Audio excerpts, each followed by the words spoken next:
Halo, assalamualaikum teman-teman. Bertemu lagi di mata kuliah Sistem Informasi Geografis.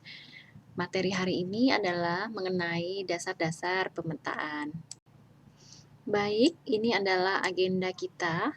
Di pertemuan ini kita akan membahas mengenai peta, sistem koordinat, sistem proyeksi, dan datum. Memang materi hari ini agak berbau-bau geografi ya, atau geodesi. Nah, memang mata kuliah Sistem Informasi Geografis ini erat kaitannya dengan geografi atau materi-materi geodesi. Sebagai pembuat sistem atau pengelola sistem informasi geografis, kita wajib tahu materi atau teori dasar tentang peta. Berikut ini ada beberapa gambar yang teman-teman bisa tebak apakah gambar ini merupakan peta atau bukan. Dan kira-kira apa alasannya ketika teman-teman mengkategorikan gambar ini peta atau tidak? Silahkan ditebak saja dulu jawabannya. Nanti ketika seluruh materi hari ini sudah saya sampaikan, teman-teman bisa pikirkan ulang jawabannya. Apa sih peta? Peta adalah representasi sebagian atau keseluruhan bentuk muka bumi. Representasi dilakukan pada bidang datar atau bidang yang didatarkan menurut skala, sistem koordinat, dan sistem proyeksi tertentu. Jadi, representasi muka bumi ini dilakukan secara matematis ya, ada perhitungannya. Peta hanyalah representasi muka bumi. Oleh karena itu, peta tidak akan selengkap atau sedetail aslinya. Ini adalah ilustrasi bagaimana peta terbentuk. Sebenarnya permukaan bumi ini bentuknya tidak beraturan. Ada gunung, ada lembah, ya jadi memang permukaannya tidak rata. Tetapi untuk keperluan pengukuran dan keperluan praktis lainnya, bumi dianggap sebagai elipsoid atau spheroid. Selanjutnya, elipsoid bumi yang berukuran besar tadi dikurangi skalanya sehingga menjadi ukuran yang lebih kecil. Karena tidak mungkin elipsoid yang besar tersebut langsung kita jadikan peta. Tentu saja peta yang terbentuk akan berukuran sangat besar. Maka reduksi skala dibutuhkan sehingga menjadi ukuran yang lebih kecil. Kemudian langkah selanjutnya adalah proyeksi. Ada 3 jenis proyeksi yang bisa digunakan. Yang pertama menggunakan silinder, kerucut, dan planar atau azimutal. Proyeksi adalah perubahan atau konversi dari yang tadinya bumi berbentuk 3 dimensi menjadi 2 dimensi. Agar seluruh permukaan bumi dapat digambarkan secara proporsional, maka selain proyeksi, diperlukan perhitungan matematis lain, yaitu sistem koordinat serta datum. Kita bisa bayangkan bumi sebagai buah jeruk ya. Membuat peta itu seperti mengupas kulit jeruk. Kita harus hati-hati agar kulit jeruk tidak rusak ya. Kulit yang masih menempel pada jeruk masih berbentuk 3 dimensi. Nah, ketika kulit jeruk sudah dikupas dan sudah lepas, lalu kita lebarkan pada bidang datar, kira-kira seperti itulah peta. Baik, kita akan bahas satu-satu mengenai sistem koordinat, lalu mengenai sistem proyeksi dan datum. Sistem koordinat adalah sistem yang digunakan untuk melakukan pengukuran untuk suatu atau beberapa titik dalam suatu ruang. Yang diukur adalah jarak horizontal dan vertikal titik tersebut. Jika tidak ada sistem koordinat, maka titik-titik yang ada dalam suatu ruang itu tidak bisa diukur. Ada beberapa sistem koordinat yang digunakan. Yang pertama adalah sistem koordinat geosentrik atau disebut juga dengan geographic coordinate system.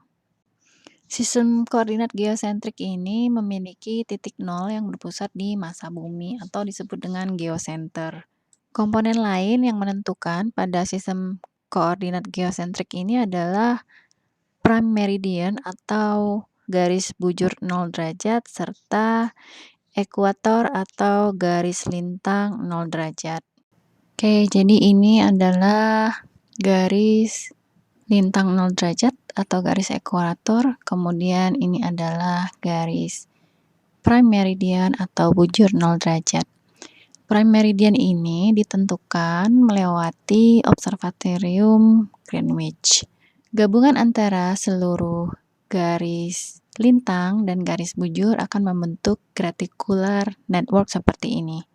Kemudian pada sistem koordinat geosentrik ini terdapat satuan pengukuran, yaitu dalam satuan derajat ya, dinamakan derajat lintang, derajat bujur, dan tinggi. Untuk pengukuran garis lintang yang berada di atas garis ekuator atau di utara garis ekuator, ini bernilai derajat positif, yang berada di bawah ekuator bernilai derajat negatif. Atau disebut juga lintang utara, yang ini disebut lintang selatan. Nah, untuk yang garis bujur yang berada di kiri dari prime meridian itu bernilai negatif, kemudian yang berada di kanan prime meridian bernilai positif. Yang di kiri dinamakan juga bujur barat, sedangkan yang di kanan dinamakan bujur timur. Seperti yang sudah saya jelaskan tadi, sistem koordinat geosentrik itu titik nolnya berada di pusat bumi. Ini adalah pusat massa bumi, maka disinilah titik 0,0 dari sistem koordinat geosentrik. Bagaimana sih pengukuran dari derajat lintang dan derajat bujur? Mungkin kita dapat lihat slide selanjutnya. Nah, di sini lebih jelas ya. Beginilah pengukuran derajat bujur yang ini dan perhitungan derajat lintang. Ini adalah titik pusat atau titik massa bumi. Kemudian untuk pengukuran garis lintang, acuannya adalah garis lintang 0 derajat atau ekuator, ini selalu dipakai. Kemudian lintang yang ingin diukur misalnya adalah garis lintang yang di atas ini, maka dihitunglah besar sudut yang terbentuk oleh sisi-sisi ini terhadap titik massa bumi. Dari perhitungan inilah didapat derajat lintang untuk garis lintang yang ini. Begitu juga dengan garis bujur ya. Perhitungannya adalah mengacu pada prime meridian. Ini adalah prime meridian. Maka untuk menghitung garis bujur, misal garis bujur yang ini, yang dihitung adalah berapa besar sudut yang terbentuk oleh sisi ini terhadap titik pusat massa bumi ya. Jadi ini adalah besar dari derajat bujur ya. Apakah 10 derajat, apakah 15 derajat? Nah, ini tergantung dari besar sudut yang terbentuk oleh sisi ini terhadap titik massa bumi. Seperti yang sudah saya sebutkan tadi, ada aturan pada sistem koordinat geosentrik, ada unsur koordinat prime meridian, dan ada unsur koordinat ekuator. Kemudian aturan lain adalah mengenai bujur positif dan bujur negatif, lalu mengenai lintang positif dan lintang negatif. Bujur positif dinamakan bujur timur, bujur yang negatif dinamakan bujur barat. Lintang yang positif dinamakan lintang utara, lintang yang negatif dinamakan lintang selatan. Jenis lain dari sistem koordinat adalah sistem koordinat toposentrik. Perbedaan sistem koordinat toposentrik dengan sistem koordinat geosentrik adalah letak titik pusatnya. Pada sistem koordinat toposentrik, Titik pusat nol itu bisa berada di mana saja di permukaan bumi, tergantung peletakannya. Jadi titik pusat nol ini bisa berada di mana saja, bisa jadi berada di suatu ruangan A atau ruangan B ya. Karena sistem koordinat toposentrik ini merupakan sistem koordinat yang bersifat lokal ya. Kalau pada sistem koordinat geosentrik, satu lokasi dengan lokasi lain pada permukaan bumi itu sudah pasti tidak akan sama koordinatnya. Tetapi pada sistem koordinat toposentrik bisa saja ada koordinat yang sama.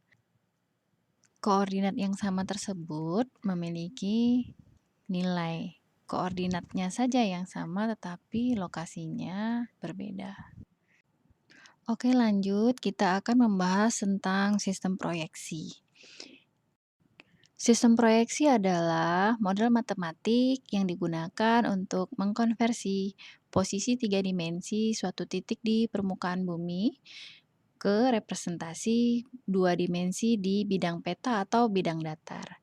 Seperti yang saya jelaskan tadi di awal bahwa ketika model 3 dimensi diproyeksikan menjadi 2 dimensi, hasilnya tidak akan sedetail aslinya karena terjadi distorsi atau kerusakan.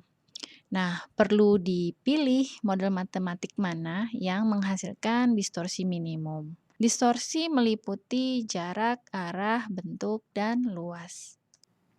Ini adalah ilustrasi proyeksi bumi yang tadinya 3 dimensi yang memiliki lintang, bujur, dan tinggi dikonversi menjadi 2 dimensi dengan pengukuran X dan Y. Sumbu X merepresentasikan lintang 0 derajat atau ekuator dan sumbu Y merepresentasikan bujur 0 derajat atau prameridian. Ini adalah bujur timur, yang ini adalah bujur barat, yang ke atas adalah lintang utara, dan ini adalah lintang selatan. Bagaimanakah peta dapat dijatuhkan pada bidang datar? Berikut adalah ilustrasinya. Andaikan saja ada lampu pijar atau bohlam pada inti bumi seperti ini. Anggap saja bola dunia ini tidak solid tetapi dalam bentuk kerangka. Di sekeliling bola dunia ditutupi oleh bidang datar 2 dimensi. Ketika ruang gelap dan lampu bohlam dinyalakan, maka bayangan-bayangan kerangka peta pada bola dunia akan jatuh pada bidang datar yang mengelilinginya. Jadi seperti ini, ketika bidang datar tersebut dilebarkan, maka akan terlihat gambar-gambar peta yang tertangkap di sini. Ada 3 bidang proyeksi yang digunakan, yaitu silinder, kerucut atau konik, kemudian planar atau azimutal. Selain ditentukan oleh bidang proyeksi, hasil proyeksi ditentukan oleh posisi bidang proyeksi. Terdapat 3 jenis posisi bidang proyeksi, yaitu normal, miring, dan transversal.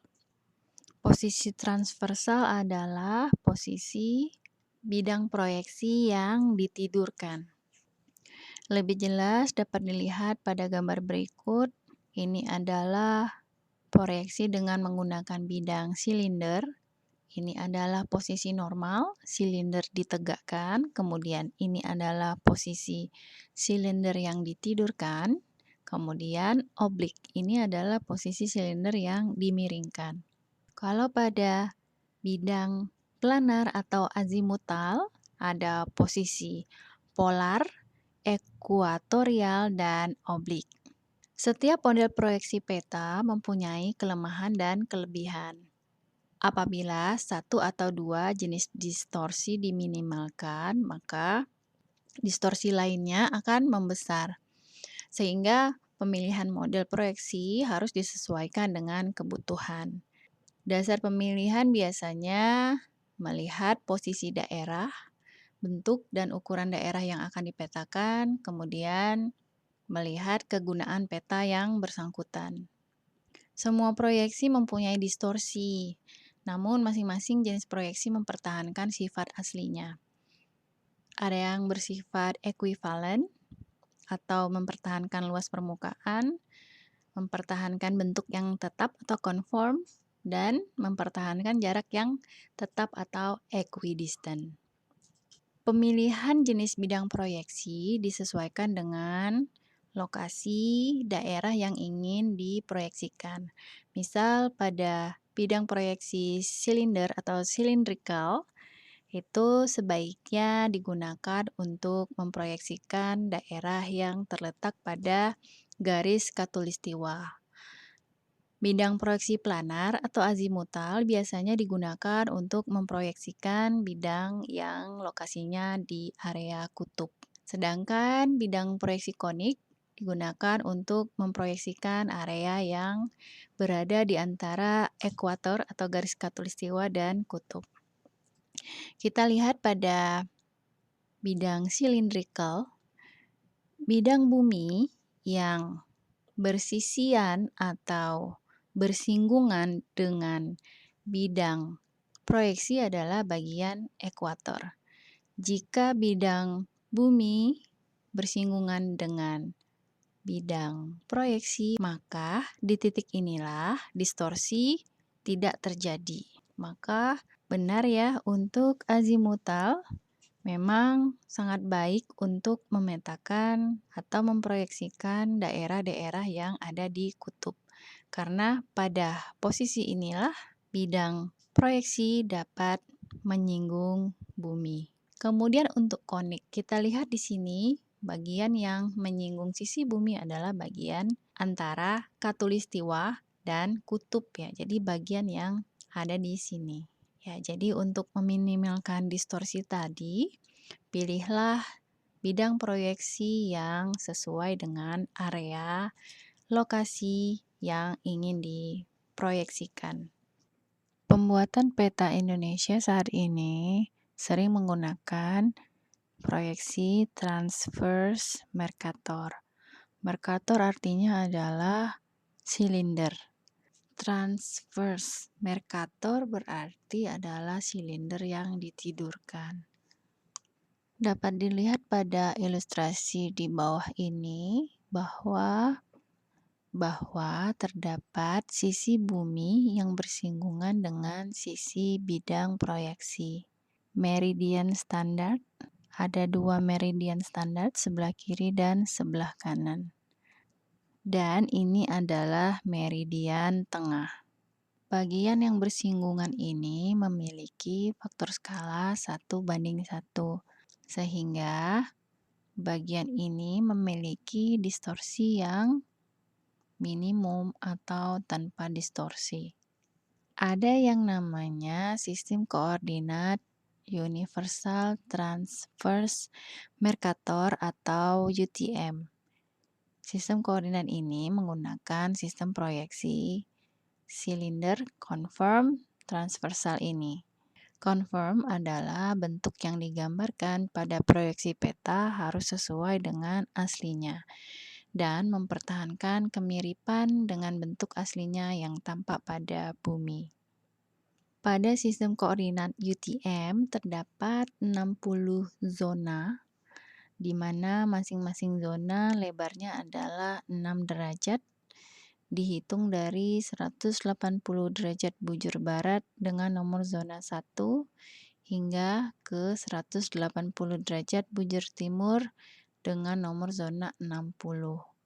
Ini adalah gambar zona pada sistem koordinat UTM. Terdapat 60 zona. Zona pertama atau zona 1 berada di bujur barat ya. Nah, ini adalah zona ke-60 berada di bujur timur. Ini adalah masing-masing zonanya tadi. Misal ini adalah zona 1, maka jarak antara meridian standar sebelah kiri hingga sebelah kanan adalah 6 derajat.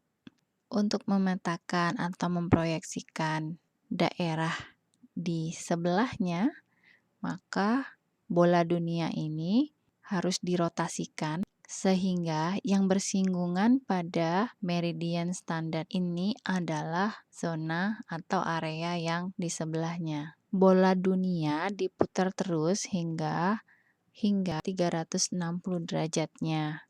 Selesai, dengan begitu akan terpetakan atau terproyeksikan 60 zona seperti yang ada pada gambar berikut ini. Untuk Indonesia sendiri berada pada zona 46 sampai zona 54. Di Indonesia, badan yang menangani pemetaan adalah Bako Surtanal atau disebut dengan Badan Koordinasi Survei dan Pemetaan Nasional.